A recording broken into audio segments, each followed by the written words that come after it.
दादाला मी सर्वप्रथम एक प्रश्न करणार आहे. पहिलाच प्रश्न असा करणार आहे की लोक ज्या शर्तीची वाट पाहत होती, सर्जा आणि मथुर आधीपासून परत होतं, पण काही कालावधीनंतर पळणं बंद झालं होतं. पण आज अचानक कोणाला माहिती सुद्धा नव्हतं, एक छोटीशी सूरज दातीलची व्हिडिओ पडली नंदीची की घोडचा सर्जा आणि मथुर पळतोय, 5 मिनिटात 600 व्ह्यू होते त्याला. म्हणजे एवढी क्रेज लोकांच्या मनात घोडचा सर्जा आणि मथुर बद्दल आहे. काय बोलाल? मथुर सर्जा हे म्हणजे ज्यावेळी आपला आझाद वासर पळत होता त्या टायमाला मथुरमध्ये जेव्हा पळाला तेव्हा सर्जा काय अख्ख्या महाराष्ट्राला कळालं. आणि मथुर आणि सर्जाच्या बद्दल ही गाडी अतिशय सुंदर पळतो. म्हणजे याच्यामध्ये काय विषय नाही, याच्या पुढेही पळणार आणि कधीही पळणार ती. नक्कीच दादा घोडचा सर्जा मी इथे याच मैदानात आपला भुंगा होता मिलिंद पाटील यांचा, आणि तेव्हा मी पहिल्यांदा समोरून त्याचा स्पीड बघितला होता. कोणाला गाडी थांबू शकली नव्हती, त्या स्पीडने ती गाडी धावली होती. कुठून आला हो एवढा स्पीड? याच्यामागे तुमची मेहनत सुद्धा आहे. काय मेहनत तर 100% माझा सर्जा ग्रुप असेल पूर्ण.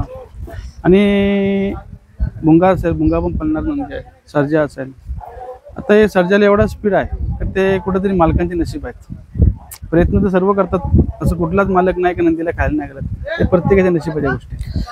प्रत्येक फॅन्सचा कधी असा कॉन्फिडंट नसतो आणि असा प्रश्न नसतो. लोक बकासूरला तिथे देव मानतात, त्याच्या स्पीडला सुद्धा देव मागतात. आणि आज तिथल्या लोकांना सुद्धा बोलतात की बकासूरला कोण बैल असेल तर सर्जा आणि सर्जाचं स्पीड. जेव्हा बकासूर आणि सर्जा एकत्र असेल, गुलाल आणि प्रथम क्रमांक मानकरीच होतो. ते आता बकासूर पण देवच माहीत हो. मथुर झाला, बकासूर झाले, आज 1 नंबरचे नंदी आहेत. आज या महाराष्ट्रामध्ये त्या नंदींचं नाव आहे आणि देशामध्ये पण नाव आहे. आणि त्याच्यामध्ये सर्जा पळतोय ते कुठे जे आमचे नशीब आहेत.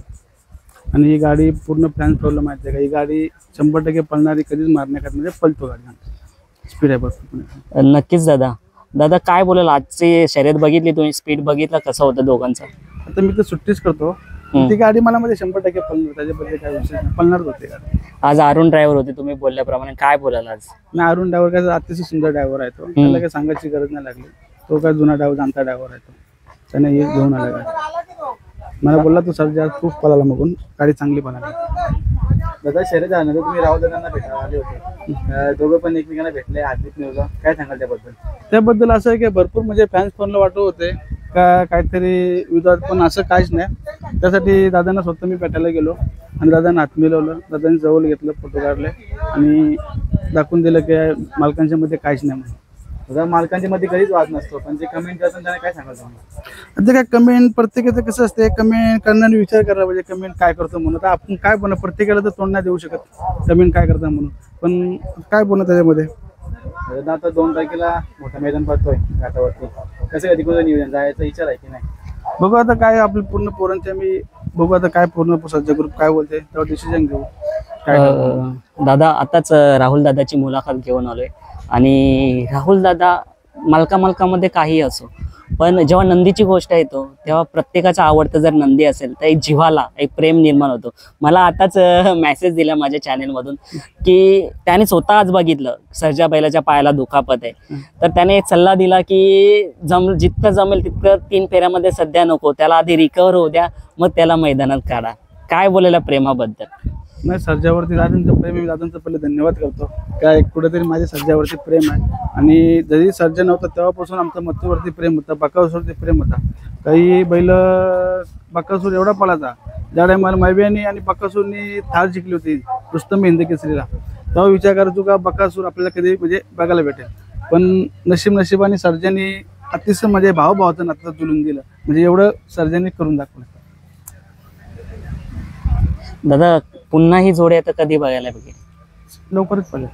आणि आता लोकांची इच्छा आहे की सर्जा आता रिकवर होते, पण तितका रिकवर नाही जितका आपण पाहतोय. तर आता बकासूरच्या पैऱ्यामध्ये कुठे आणि कोणता मैदान, काय असं नियोजन वगैरे काय आहे का? ते बघू आता राहुल दादा पण बोलले की मगाशी तुम्हीच बोलले आता का 3 फेऱ्यामध्ये नको करू.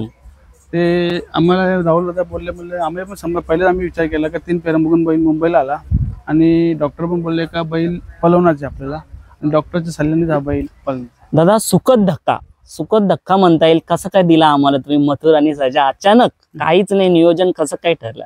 कारण का दादा तुम्ही उसाटणे मैदान असताना स्वतःहून आमच्या मुलाखतीमध्ये सांगितलं होतं की लोकांच्या प्रेक्षकांची इच्छा आहे मथुर आणि सर्जा पळावे, 100% पळणार, आणि त्या शब्दाला मान देऊन तुम्ही खरे उतरलाय.